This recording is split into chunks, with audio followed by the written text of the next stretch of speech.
Ассаламу алейкум, қазақ бауырлар, қазақ бір туғандар, қалайсыңдар? Кеше қырғыз бір туғанымыз видео шығарыптыр. Вот, қазақ бір туғандар, қазақ бауырлар, сендерге су кетіп жатыр. Секундасына 50 тонна куб су кетіп жатыр депші. Сол видеоға қазақ бауырларымыз жауап беріптір комментарийге. Ал сенің лишний суың біле, ал сенің жеке лишний суың біле. Ал Аллахтың, ал Құдайдың суысы депші. Албетте. Көзге көрінген бүт нәрсе Аллахтықы, жана Аллахқа ғана тағандық. Бірақ сол моментте қазақ даласынан, қазақ жерінен шыққан мұнай, газ, бензин тоже Аллахтықы.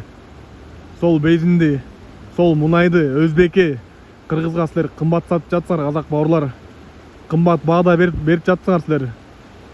Ақ құлақтарға, еврейлерге сілер арзан бағда беріп отасыңар. Еврейлер, ақ құлақтар